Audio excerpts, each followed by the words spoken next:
The vacation in the picturesque region of the Pacific Northwest was overshadowed by a disturbing event. The rescue services received a call from a concerned mother reporting the disappearance of her daughter. Law enforcement agencies immediately took action.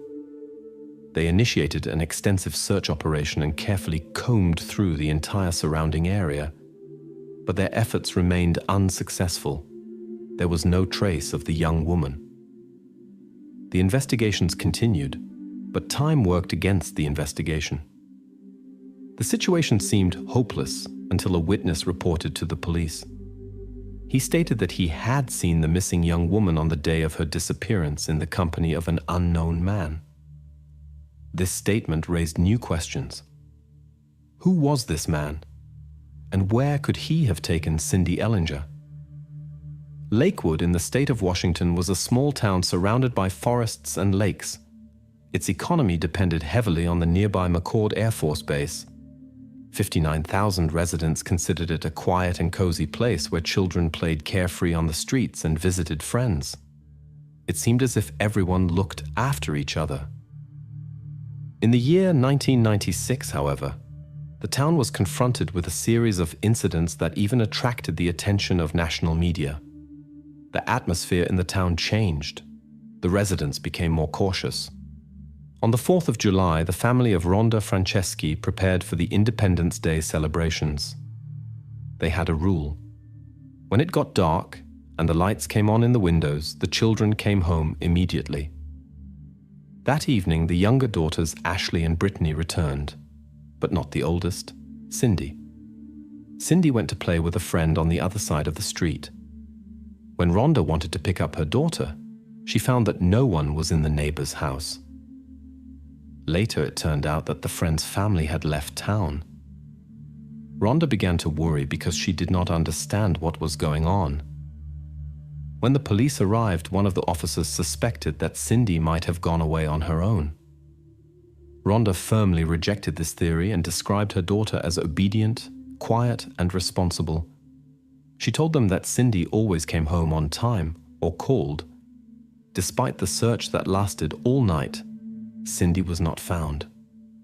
This incident shook not only the family, but the entire town of Lakewood. The next morning, Pierce County investigators Rick Adamson and Teresa Berg joined the search. They were aware that time was working against them. Cindy's mother described her daughter's clothing, a dark blue dress with floral pattern and white trim. Cynthia Fajada coordinated the search work and provided the necessary resources. The search area was extensive. Private properties, multi-family houses, industrial objects, and old farms. Police officers and volunteers searched streams, thickets, underground channels, garbage containers, and abandoned vehicles. Teresa Berg decided to speak personally with Cindy's mother. She was surprised by Rhonda's composure. Normally, parents show strong concern in such situations. Rhonda told her that she had separated from Cindy's father, who was serving a prison sentence in Nevada for possession of prohibited substances. During the conversation, Rhonda behaved strangely. She went through the rooms and wiped dust, but could not remember exactly when she had last seen her daughter. This made Teresa suspicious, and she suggested to Rhonda that she undergo a lie detector test. The test results were ambiguous. When Rhonda was asked whether her daughter's disappearance troubled her, the polygraph showed a negative response. Such a result could be a lie, the truth, or indeterminate, which did not allow clear conclusions. During the investigations, Derek Blackwell, Rhonda's boyfriend, unexpectedly stormed into the police station. He began shouting at everyone present, including Rhonda and the police officers. The officers immediately noticed that Derek was trying to make an impression. He boasted about acquaintances with special units, threatened to contact them, and claimed the police were incompetent. Derek obviously had problems controlling his anger. His rude behavior and his attempts to intimidate the police officers aroused suspicion. One theory stated that Derek might have harmed Cindy and could have something to do with her disappearance. When investigating Derek's past, the investigators found that he had met Rhonda a little more than a year ago. Derek proved to be a very vain person who loved attention. Shortly before Cindy's disappearance, he had taken a part-time job with the railroad. Derek drank a lot, lived separately, and seemed to care little about Rhonda and her children, since he mainly thought about his own advantage. The investigators summoned Blackwell for questioning and asked about his whereabouts on the 4th of July. Derek stated that he had spent the morning with Rhonda and the girls and had gone to work at 3 o'clock in the afternoon. He was not ruled out as a suspect since the exact time of Cindy's disappearance remained unknown. Rhonda could not remember when she had last seen her daughter, which made verifying the alibi difficult. Blackwell agreed to take a lie detector test. To the investigators' surprise, he passed the test. Despite his selfish character, the police found no basis for charges. In search of new clues, the investigators decided to speak with Cindy's younger sister, Ashley. Teresa Berg walked through the neighborhood with the girl. Ashley pointed to the houses of friends and places where she had played with her sister. At the end of the block, she pointed to a small house surrounded by trees and called it the house of her friend, Russ. Teresa was surprised to learn that Russ was an adult. This fact alarmed the investigators. They questioned Rhonda about this man and learned that his real name was Guy Rasmusen, a local musician. Rhonda disapproved of Cindy's association with him and had forbidden her daughter to visit him. The investigators suspected that Cindy might have disregarded her mother's prohibition on the day of her disappearance and visited Russ, given her sociable nature. The investigators went to Rasmussen's house but did not meet him. They spoke with a woman who was staying with him and explained that she did not know Cindy and Russ had gone to a festival a few days ago and had not yet returned. After that, tracking dogs were brought to the house in hopes of picking up a trail. However, the animals could not detect anything. 2 days had already passed, but Cindy was still not found. The police launched a large-scale campaign. Photos of Cindy were hung throughout the city and a reward of $10,000 was offered for information about her.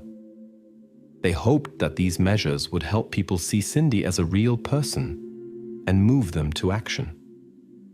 The investigators expected that someone would provide them with useful information. Time passed, but the search remained fruitless.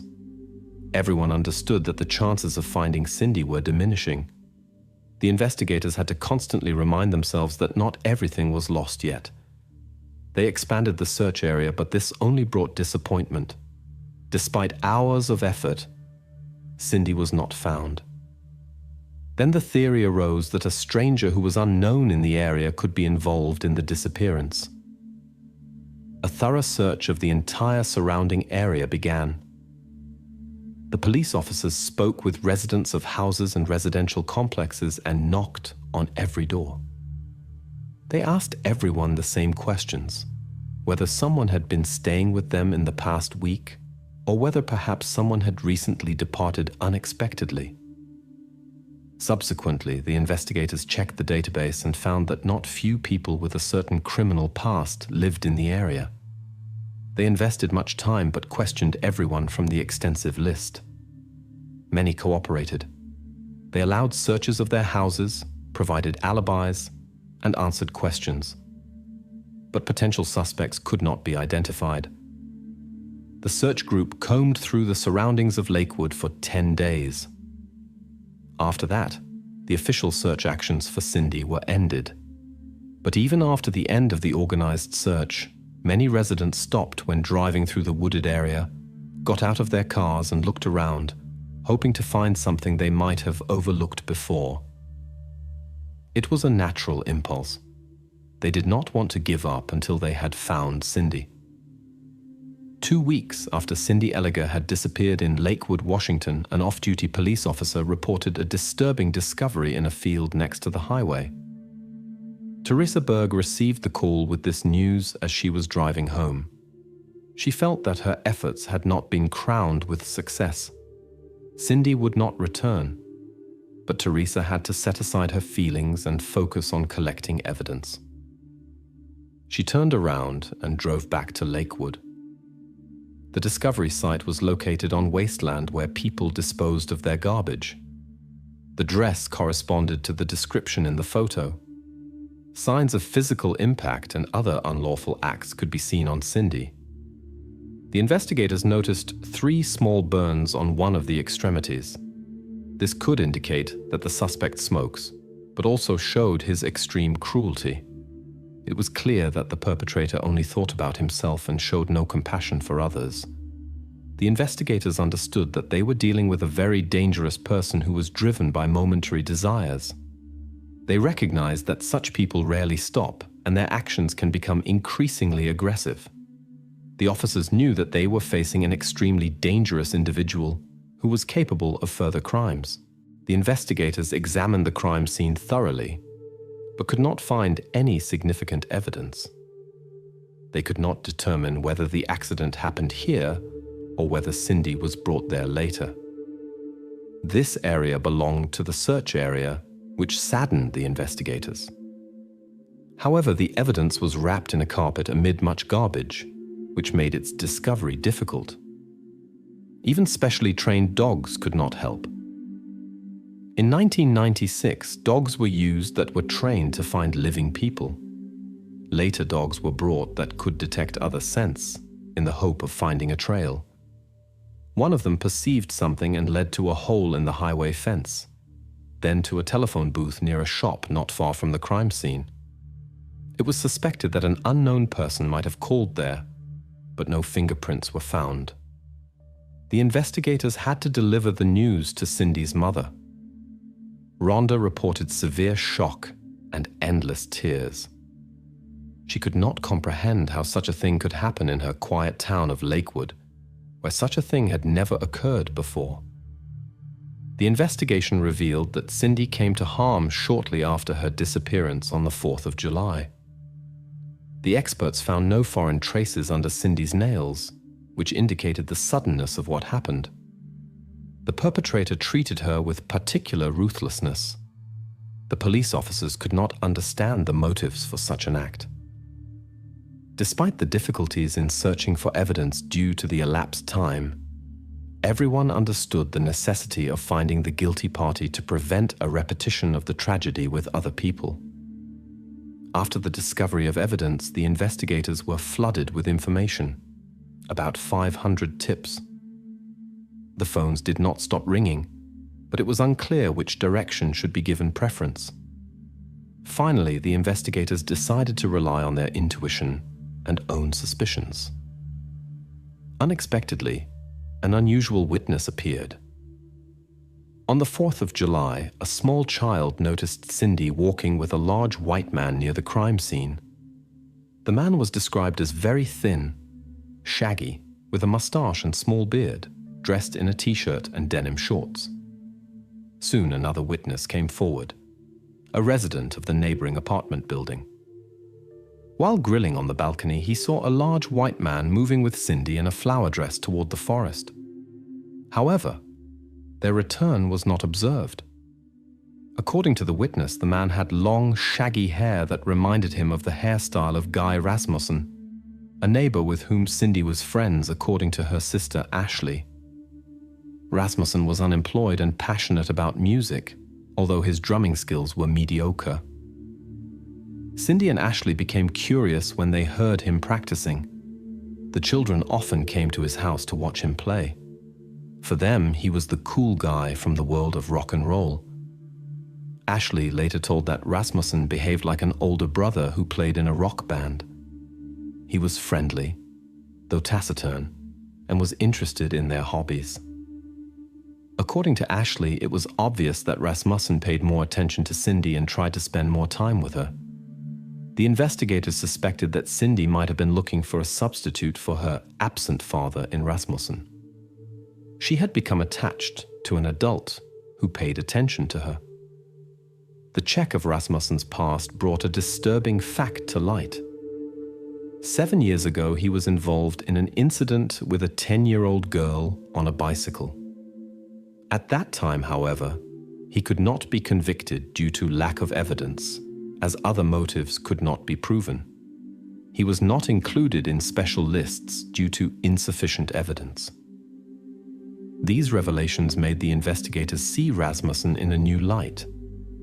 They began to suspect that the man they considered Cindy's friend could be a dangerous criminal who gains children's trust with dishonest intentions. The investigators obtained a search warrant and arrived at the suspect's house. Rasmussen was at home. He gave the impression of an intelligent and charming person with whom one could easily strike up a conversation. The house was in disorder. Teresa Berg discovered in the bathroom, which apparently served as a storage room, clothing similar to that described by witnesses. On the socks were traces of grass and seeds, which could indicate a walk through a field. The investigators informed Rasmussen about witnesses who had seen him on the 4th of July with a person. He denied this and claimed to have driven with a friend to a music festival. The friend confirmed the trip, but could not remember the exact departure time. When investigating the suspect's past, the investigators learned of his possible involvement in 2 unsolved cases in his hometown. 2 incidents involved his female classmates. One disappeared without a trace, the other was found later. Rasmussen was questioned, but no evidence of his guilt was found. The investigators noticed similarities in the perpetrator's approach and suspected that he might have moved from older to younger persons who would offer less resistance. Particular attention was drawn to details of one of the earlier cases that seemed similar to the current investigations. The investigators concluded that they were dealing with a dangerous person who tended to repeat his actions. They recognized the importance of his arrest to prevent possible future incidents. The investigators hoped to find evidence on Rasmussen's clothing that would connect him to Cindy's disappearance. The man is being monitored to prevent possible escape or further incidents. Rasmussen dislikes the constant attention of the police, and he decides to appear on local radio. He claims he is being persecuted because of an old misunderstanding with a female cyclist. The investigators who hear this broadcast do not believe Rasmussen. However, they now have the opportunity to check his statements. Since they know that direct pressure will not bring results, they decide to proceed more gently. They ask Rasmussen to report in detail about his activities on the day of Cindy's disappearance. The man agrees willingly. He tells that he walked on foot from Lakewood along the highway, reached a store, called a friend from a telephone booth, and asked him for a ride. This information surprises the investigators, as the trail that the search dog had found led exactly to this telephone booth. The investigators reconstruct Rasmussen's entire route and ask whether he entered the landfill where Cindy was found. He denies this. Then investigator Berg realizes that the key to the solution could lie in the details of the environment. The location where Cindy was found is in the middle of a field. If one walks across it, seeds and plant parts inevitably stick to the clothing. The experts collect plant samples from the field and compare them with those found on the suspect's socks. The forensic technician discovers traces of more than 12 plant species on Rasmussen's socks. None of them grows where the man allegedly walked. Instead, they are all typical of the field where Cindy was found. Thus, the investigators can prove that Rasmussen was at this location, despite his denial. The State Forensic Laboratory delivered the results of the analysis of the evidence found in the field. The experts discovered biological traces that belonged to Cindy Ellinger and Rasmussen. This data became key evidence for the investigations. Guy Rasmussen was arrested during a concert. When he was put in the police car and handcuffs were applied to him, he made a strange sound that resembled the growling of an animal. The investigators meticulously collected and analyzed evidence for 4 months. They concluded that the incident was not planned in advance and reconstructed the chronology of events from the 4th of July 1996 in Lakewood, Washington. In the investigators' view, Cindy met Rasmussen on the street. Presumably, he suggested to her to take a walk in the forest. The unsuspecting Cindy agreed. Later, they found themselves in a field where the crime occurred. Rhonda, Cindy's mother, often wondered after the incident why the perpetrator had not chosen her instead of her daughter. She said she would have preferred to be in that field herself, if only her daughter had stayed home that day. In March 1999, the court found Guy Rasmusen guilty of the crime against Cindy Ellinger. He was sentenced to life imprisonment without the possibility of early release. Rasmussen is also under suspicion in connection with 2 unsolved cases.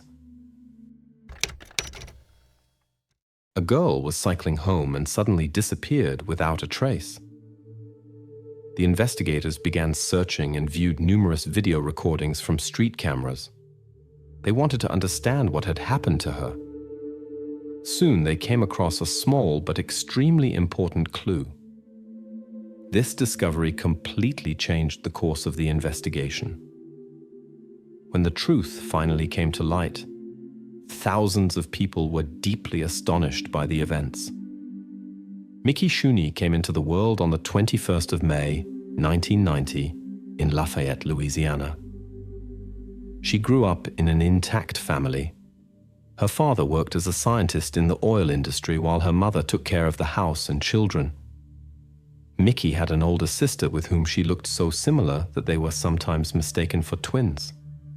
In their childhood, the sisters often argued, but as they got older, they grew closer. Later, a little brother was born, whom the girls lovingly cared for together with their mother. Mickey was full of life, although a little shy. She loved animals, especially horses, and tried to spend as much time as possible with them. Another passion of Mickey's was the bicycle. She often moved around the city with it. After school, Mickey enrolled at the University of Louisiana for Anthropology, which was located in her hometown, so she continued to live with her parents.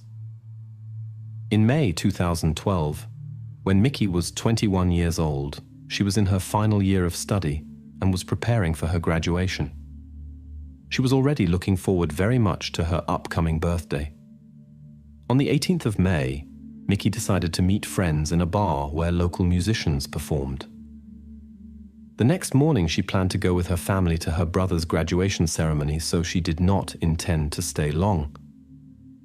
Mickey spent a lovely evening and decided around midnight to go home.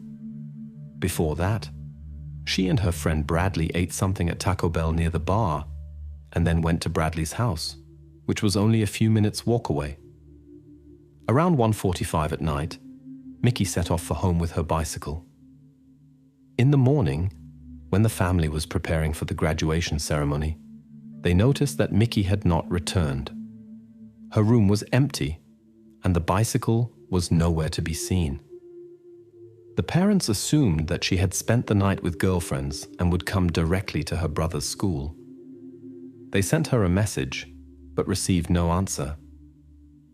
When Mickey did not show up at school either, her relatives began to worry seriously. She was very responsible and would hardly have missed such an important event without good reason. When they returned home after the graduation ceremony, they found that Mickey was still not there. Attempts to reach her by phone remained unsuccessful. The parents called everyone who had seen Mickey that night, but this brought no clarity. Finally, they decided around 5 o'clock to contact the investigators.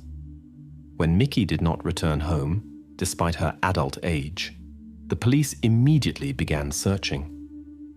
First, they questioned the friends with whom she had been in the bar. When they learned that the young woman had gone to Brett's, the investigators drove to the young man. Brett told them that Mickey had left his place around 2:45 at night. He had offered her to wait for mutual friends who were supposed to come, but she declined and referred to getting up early because of her brother's graduation ceremony. The young woman cycled home. The police officers hesitated to take the young man at his word since he might have been the last to see Mickey. Brett denied any involvement and expressed concern about her nighttime ride. Although Mickey had not drunk alcohol that evening, she had to cycle more than 6 kilometers through dark streets. The investigators checked his statements by examining the surveillance camera recordings along the suspected route. After many hours of viewing, they noticed Mickey at 2:47 near Brett's house, and a minute later she was captured by another camera. Further recordings could not be found, but this was enough to confirm her friend's story. When checking Mickey's phone data, the police learned that she had used it a few minutes before leaving Brett's to speak with another acquaintance. Meanwhile, Mickey's relatives and friends organized search actions. They examined the area along her suspected route, distributed and posted flyers with information about her disappearance. They searched for traces of a possible incident with the bicycle, but the first day brought no results. The next morning, news of Mickey's disappearance spread throughout the city. Hundreds of concerned residents joined the search. A reward was offered for information about the young woman's whereabouts, which quickly rose to $25,000. In the search for the missing Mickey, not only law enforcement agencies participated actively, but also her fellow students. The investigators, who tried to find any clues, directed their attention to an unusual detail in the surveillance camera recordings. On the first video, Mickey was cycling home, and in front of her a white pickup was moving. A few seconds later, on the next recording, a similar vehicle appeared already behind the young woman. Just a few minutes later, this car drove back again. This oddity aroused the investigators' interest, but they encountered a serious problem. The quality of the recordings left much to be desired. It was impossible to recognize the license plates. One could only determine that it was a white Chevrolet pickup. A check of the databases revealed that more than 3,000 such vehicles were registered in the area, which considerably complicated the search. Without knowing whether this pickup was connected to Mickey's disappearance, the investigators searched for other evidence. Time passed, but there was no progress. On the 21st of May, on Mickey's birthday, her relatives continued the search in depressed mood instead of celebrating. The breakthrough came on the 27th of May. 2 fishermen called the police who had something heavy on their line under a bridge 40 kilometers from the city. When they had pulled out the find, they saw a bicycle. Remembering the news about the missing young woman, the men immediately contacted the police. The investigators quickly confirmed that the bicycle belonged to Mickey. They noticed a severely bent rear wheel, which could indicate a collision with a car. It became obvious that someone had intentionally hidden the bicycle in the river far from the city, possibly in an attempt to conceal the traces of the incident. This find gave new impetus to the investigation, but also raised disturbing questions about Mickey's fate. Despite all the efforts of the family and the investigators, much in this story remained unclear. The investigators suspected that Mika might be in a body of water, which is why they brought in divers for a thorough examination of the river. Unfortunately, these search actions brought no results. Throughout the entire investigation, law enforcement agencies received various reports from citizens. From the beginning, the police published an image of a white pickup from a surveillance camera and asked for help in identifying the driver. One of the reports referred to a certain Rocky, allegedly the owner of a similar vehicle. The caller claimed that Rocky had committed numerous violations for drunk driving and was awaiting court proceedings for a collision with a pedestrian. A check revealed that this information was false. Later, the investigators received 2 important calls. Both conversation partners named the same name, Brandon Leverne. The first call came from Brandon's future father-in-law. He reported that the young man had disappeared for several days starting from the 19th of May, and when he returned, traces of some incidents could be seen on him. When asked about what had happened, Brandon answered that he had been attacked at a gas station in New Orleans. The witness added that Brandon owned a white Chevrolet pickup. Although he had not seen how the man returned home, he noticed something strange. Brandon threw his shirt into a garbage container, on which there were suspicious traces. This information prompted the investigators to examine more closely Brandon's possible connection to Mika's disappearance. However, they understood that all facts must be carefully verified before any conclusions are drawn. The next call came from an employee of a car dealership. He reported that Brandon had come by on the weekend to buy a new pickup. The man explained his visit by saying that his previous car had allegedly been stolen. During the conversation with the employee, a report about Mickey's disappearance began on television, and Brandon became visibly nervous. When law enforcement agencies put this information together, they immediately became interested in this person. They quickly found out that the 35-year-old man lived in a small town about an hour and a half from Lafayette and worked as a mechanic. He had also bought a new white pickup of the same brand just a few days after the incident. But most importantly, Brandon was kept in a special register because of his previous offenses. In the year 2001, he was convicted of a serious crime and received 10 years in prison. He was also suspected of being connected to the disappearance of another young woman in 1999, but his guilt could not be proven. Half a year after this incident, the man married, and he had a daughter. However, Brandon became aggressive toward his wife, whereupon she filed for divorce and obtained a court order against her ex-husband. After the investigators learned all this, they decided to check Brandon's story about the robbery. Thanks to the detailed description of his future father-in-law, they were able to determine the exact gas station where the man had allegedly been robbed. However, neither the surveillance cameras nor the employees confirmed his story. Thereupon, the police officers decided to speak with Brandon's sister, and she told them a very strange story. According to her words, her brother had asked her to drive with him in a second car to Texas, since his vehicle was allegedly involved in an incident and he urgently needed to get rid of it. When they came to a remote location, Brandon doused his pickup with fuel and set it on fire, then got into his sister's car, and they drove away. The woman tried to find out what was wrong, but her brother remained silent. Instead, he asked her not to tell anyone about the incident, and also demanded that in case of a conversation with the police, she should say he had slept at home on the night of the 19th of May, and she could confirm that. The sister agreed, in exchange for Brandon forgiving her a debt of $300. Despite this, the investigators quickly obtained a confession from the woman by hinting at possible charges for complicity. She showed the location where they had disposed of the pickup. The police actually found the remains of the vehicle, but unfortunately the fire had destroyed most of the possible evidence.